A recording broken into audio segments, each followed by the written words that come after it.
Okay, hello everyone. I'm here with Chairman Master Arne Huschenbeth. Me and Arne actually Yeah, go back in the day. We were part of the same team, cabin crew. That's where I really got to know Arne. He wasn't really liking my Czech sarcastic jokes, but besides that, we got along pretty well, I think. So, at least I think so. Arne well, might not I had a think the same. fantastic time. Thanks for having me. Cabin crew time was legendary. I will never forget the time with you guys. That was absolutely amazing. Yeah, so maybe some people who are watching this video actually like don't know you. Like I think like the competitive people in Europe definitely know who you are, but maybe like people from other parts of the world don't. So can you maybe like introduce yourself? How did you start playing Magic? You know all that stuff. All that stuff. Okay, well, long story. I tried to make it short. My brother teached it to me. Then doing like when I was very young, when I was like 8, 10 years old, we played a little bit. He used to beat me all the time, and I cried a lot. And then when I got older, my interest shifted to computer games, football, whatever. And then later, when I was 17, I actually went with my younger brother. My older brother teach me. I went with my younger brother back to the store where we got cards when I was a kid, when I was 17, and then yeah, I just bought some packs for fun and just got back into the game. Got really addicted. Found about the tournament scene. Found out about competitive PPTQs, DPs, and then just step by step went up the ladder. And yeah, now I have 7 GP top 8s, including one win, a Players Tour top 8. Yeah, I heard And that the guy you beat in the finals was really good, but he just got unlucky or something. actually, part of my beginning Magic story is definitely involved with you, Petr. Um, I actually, one of my first GPs I went to was GP Lyon. I went there. Not I was super excited, of course. Like, so many people, such a fest of Magic. I was like, wow, this is amazing. I love it. And then I saw this guy, like, really good-looking dude, well dressed, just walking around, very cool. I was like, this guy doesn't fit here. What is he doing here? This is like a Magic tournament. Should be full of nerds and stuff, you know. And this guy was just like, he was sticking out of the mass. And then we also built decks near to each other, and he was like doing well in the tournament. I was doing well. Like, interesting dude. Anyways, and then a couple months later, I played GP Paris, and I actually make top 8 with Esper Dragons. And then there's this guy again, and he's also making top 8.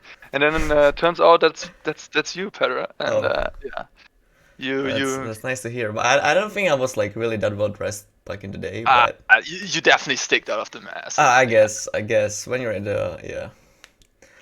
I'm not gonna yeah. really deep deep down in that, but uh, definitely flattering to hear.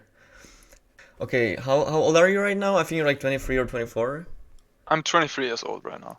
Okay, so you're pretty young. Where you like going for the becoming a pro, or maybe not a pro, but like did you have aspiration to like maybe qualify for a pro tour or anything since like the early age, or did it just like happen that kind of by accident?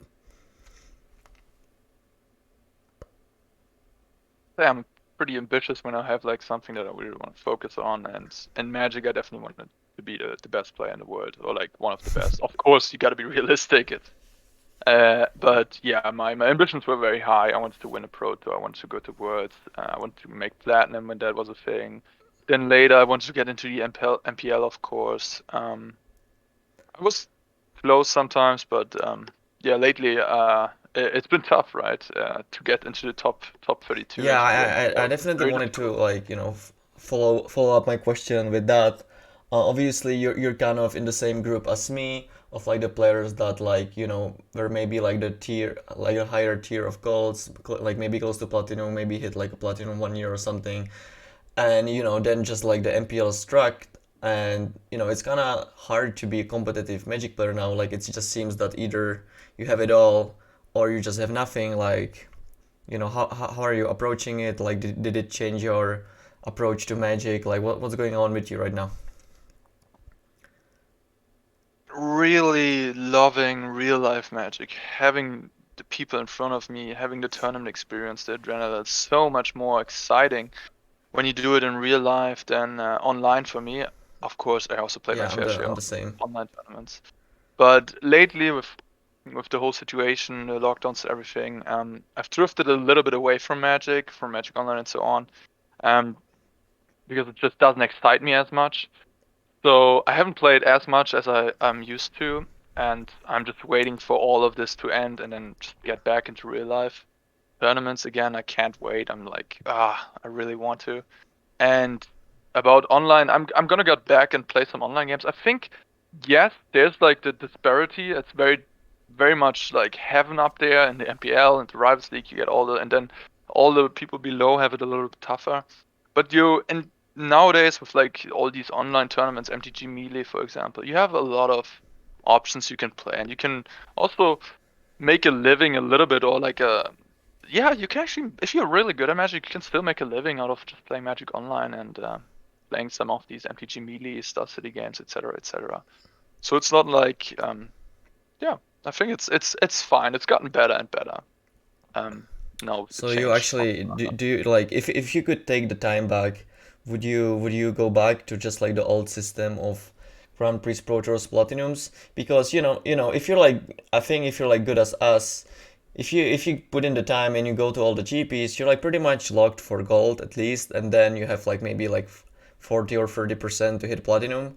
But with the new system, like it's really hard to be an actual pro, but you can actually kind of live the dream, because if you get there, it's actually pretty good money. You get a lot of attention and stuff like that. So like, would you go back, or do you actually prefer the way it is right now? Tough to say. Like just from out of the heart, I would definitely want to go back. Yeah. But like we're obviously saying it because it sucks for us, right? But maybe if you were one of the lucky guys who are in the MPL, you wouldn't really think that. So like you just like an objective question. Obviously, it might like be bad for you like short term right now or something, but maybe it's the right way to go overall. So I just wanted to ask about that. Yeah.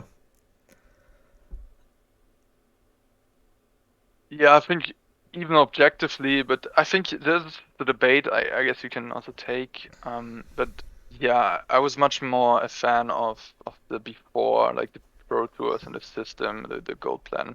Of course, it has its problems, but also the newer system has its problems. I felt like it was much fairer because you had like this steady from bronze, silver, gold, platinum, and you put in the works, just put in the works and you reap the rewards.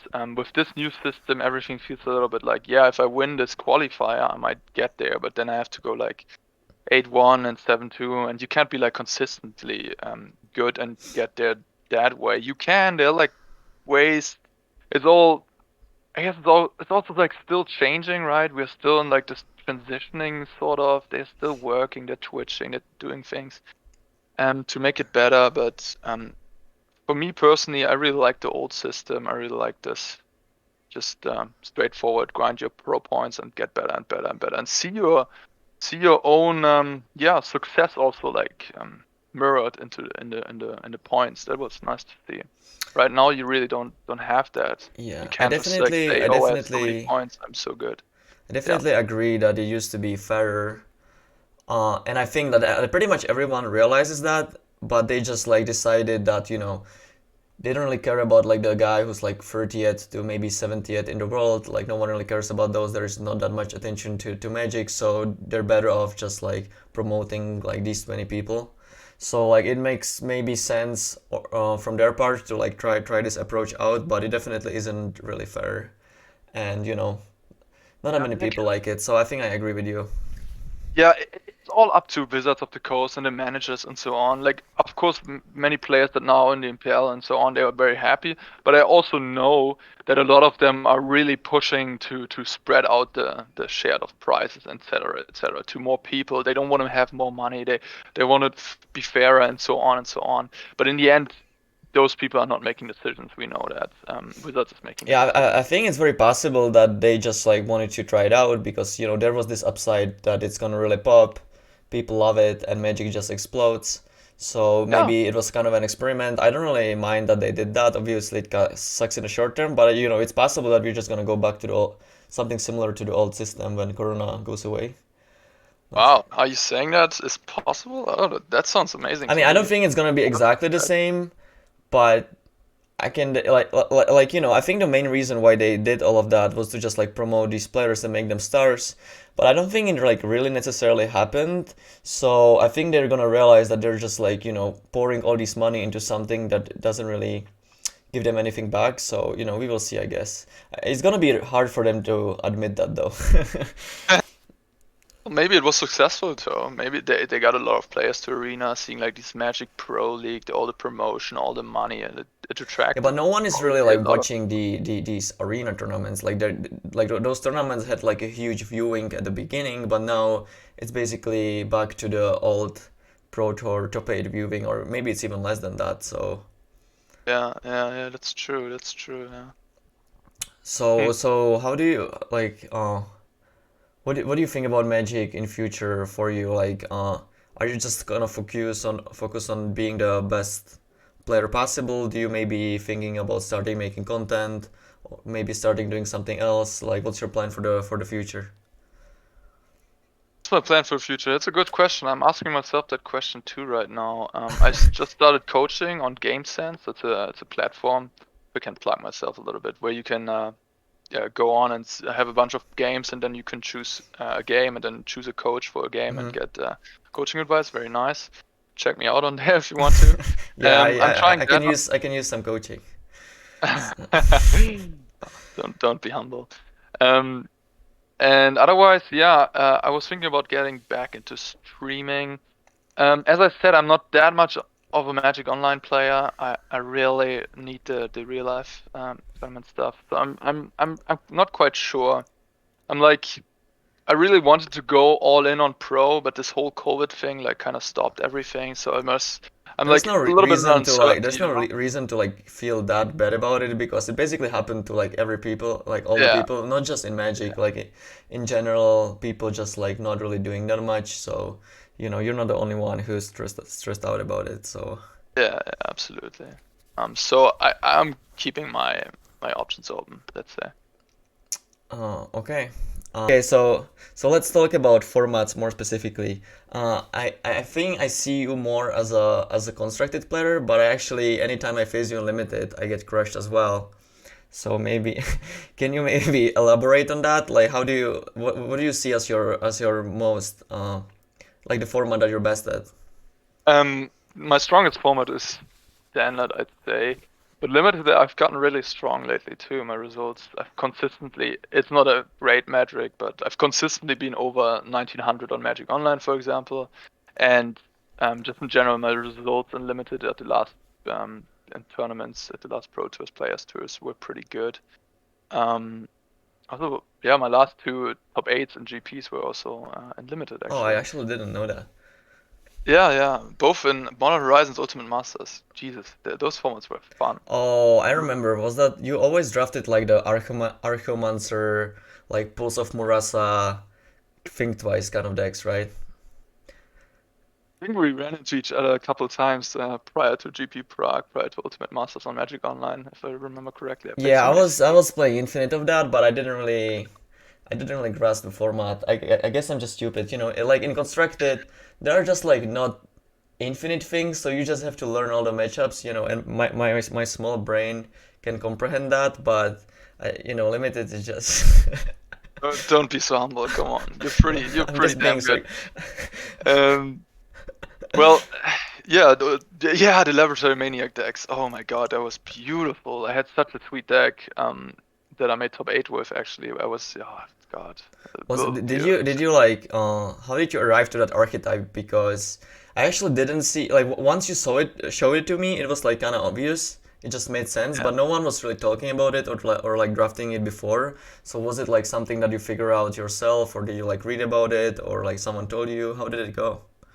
No, I think that one I figured out myself actually. I was the first one in our draft group. Like I'm living in Berlin. The limited players here are really good. Like you have Robin Steinman, Toffel Severin, and then a couple more really good players.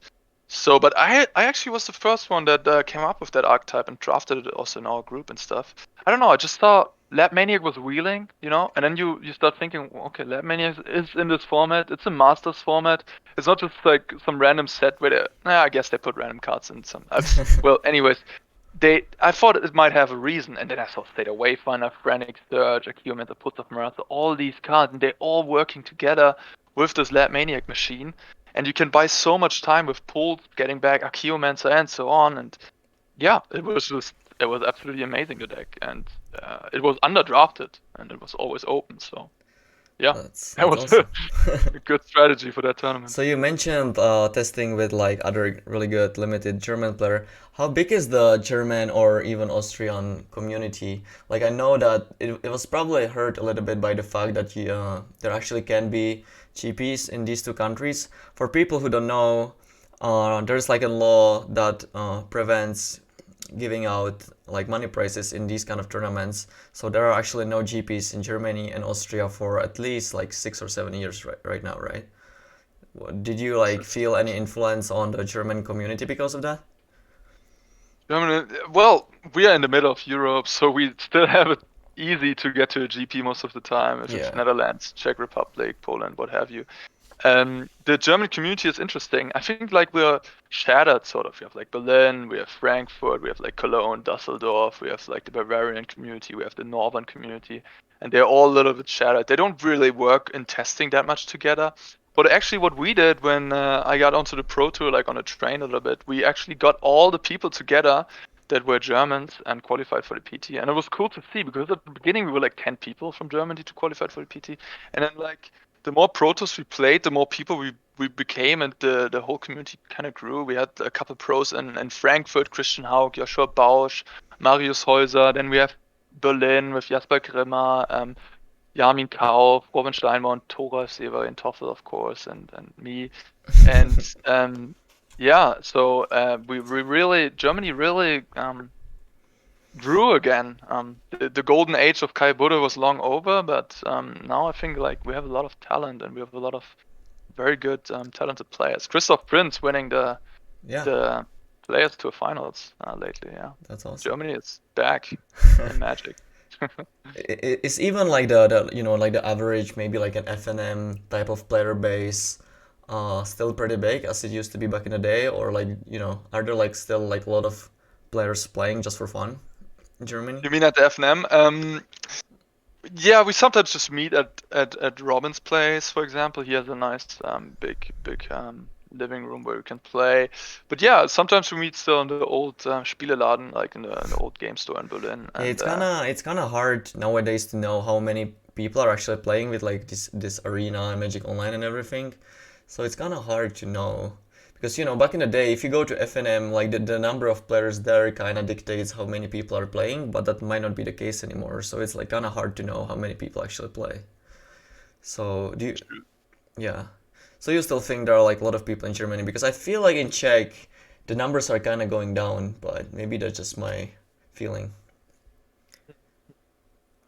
maybe more Magic Online stuff. Like you still got this Flock Strutsky household, right? That's kind of crushing the arena tournaments.